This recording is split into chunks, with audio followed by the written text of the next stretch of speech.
Nithyanandam. Let us now enter into the next episode of exploring into Vedic tradition. The topic today is Master, the Zen stick. Vedic religion is one of the oldest religion. It is almost more than 10,000 years old.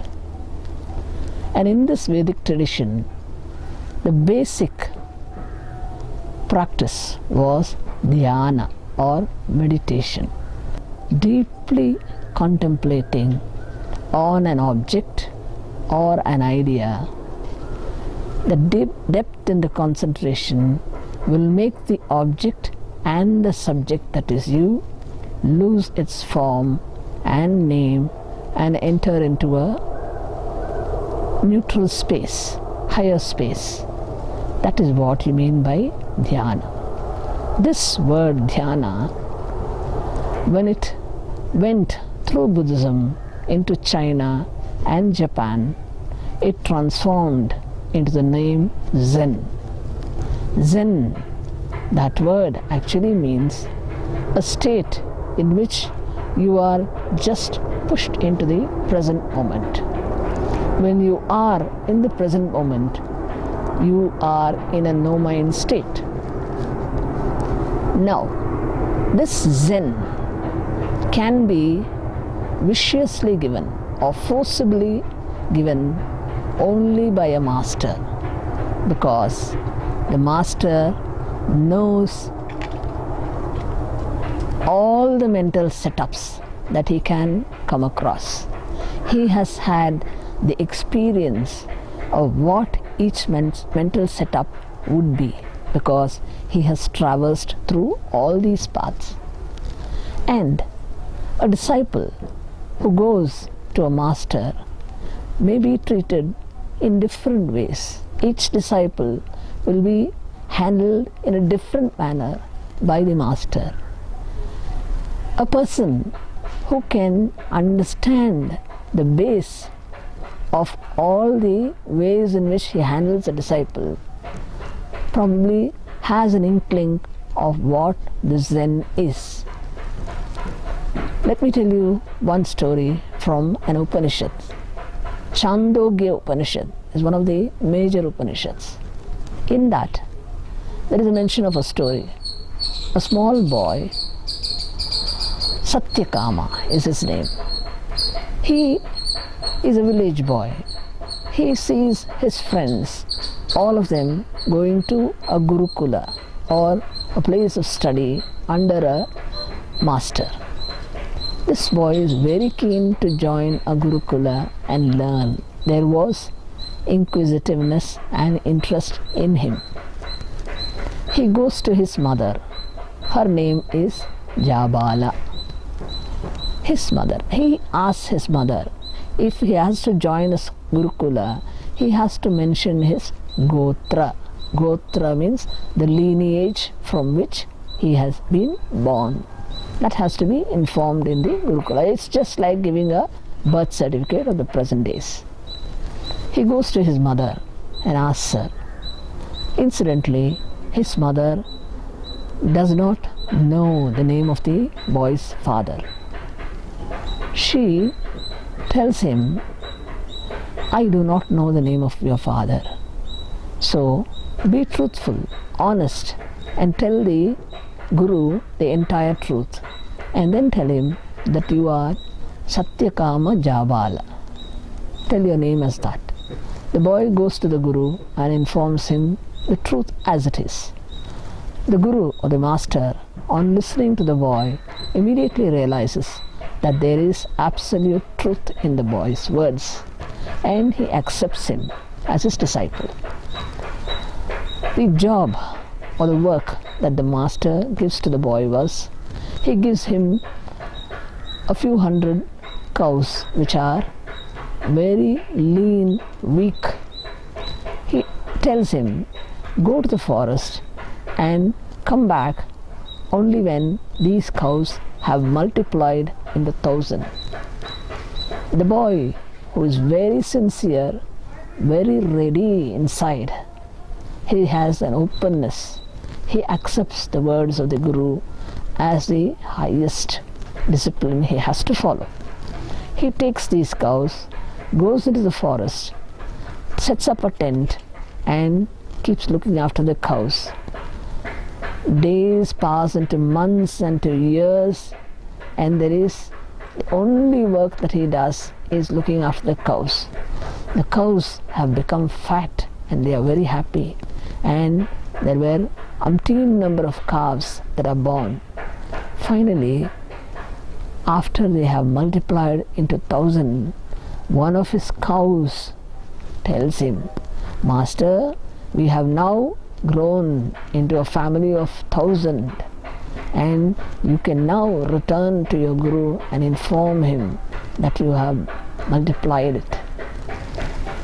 These cows, in fact, have become almost the Vedas, the knowledge, and they give him the basic knowledge of the inner truth. And after reaching the disciple, the master, Jabala Satyakama, goes inside, and as soon as the master sees him, he says, "I know you have done it," because the boy was shining with enlightenment in him. Now what do we understand by this? First thing, the boy had no doubt in him. He had complete trust in the words of the master. That is why there was no resistance in him, and that is why he was able to follow the words of the master as it is, even if it took him years together. This is what you mean by dhyana or Zen. The master has used the Zen of giving him the instruction to go along with the cow and make it multiply. This is the deepest message a master will give to any seeker. The openness of the seeker makes the stick of the master a stick which will blow him into the present moment. It will awaken him totally to the present, because the mind, which is always running behind past events or future events, does not allow him to drop into the present. It is the sharp words of the master that can make him drop into the present. And this story will illustrate to you that Vedic tradition was very rich in such instructions of masters and such obedience in disciples. Implicit obedience is what the Zen requires for your enlightenment. Let me narrate to you another story which is usually more prevalent among Zen Buddhism stories. In Zen, there was a very famous master named Rinzai. Once a disciple comes to him. He tells him, "I am a rich person who has been through life, but I am totally disillusioned. I want to be learning under you." The master says, "What is it that you know?" He said, "The only thing I know to do was play chess. I have been playing chess very regularly." And when the master told him that, the master said, "Yes, okay, now we'll have a chess game." And he called for a person, one of his disciples, to bring a chessboard. And he made both of them sit opposing each other. He gave a condition. He said, "You have to play and win it. If you do not win it, I'll cut off your head." And to the disciple also he said, "You also have to play and win it. Otherwise I'll cut off your head." And he showed them a knife which was kept ready. When the two of them looked into the master's eyes, they could see that he meant it. And they started playing. The new boy who had come, the seeker who had come, started playing, making the moves. The disciple in fact did not know anything about chess. The only thing he knew was trust in his master's words. And he was there playing the game. Though initially he did not know how to play, he made some faltering moves. This boy was good in chess. He was making good moves. And suddenly, in one place, he also faltered. Immediately, the fear gripped him. The knife that was with the master made him completely lose all idea of living. He was desperate. Immediately, he was dropping himself into the present moment, and there was desperation in making the right moves. He started making the right moves. Then, suddenly, he looked into the eyes of the opponent, the disciple who was playing. When he saw the eyes, he was awestruck because the eyes had openness, complete trust. Though he did not know the game, he had only these as his strong points. The openness, the trust, everything immediately gave a click inside this seeker. He felt compassion oozing out of him. Why should I live when I am useless? I don't know anything. My living is not going to be a benefit to anybody. But this disciple, who is an epitome of trust and sincerity and openness, he should live. He is beneficial to the whole world. And therefore, he immediately decided to make blunders in his game and lose the game. He was ready to sacrifice. Immediately he started making blunders. After some moments, the master came near and toppled the chessboard. He said, "There is no winner nor loser."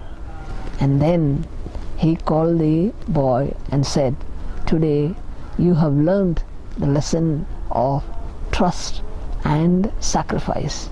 That is what you need to know for the enlightenment to flower in you."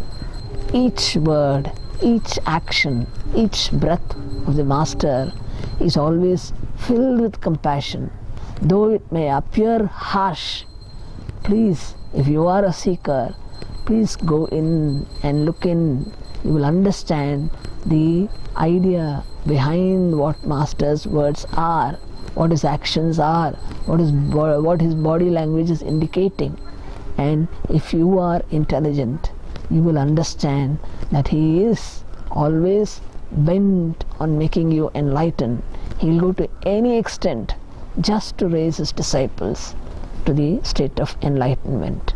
So, Nithyananda.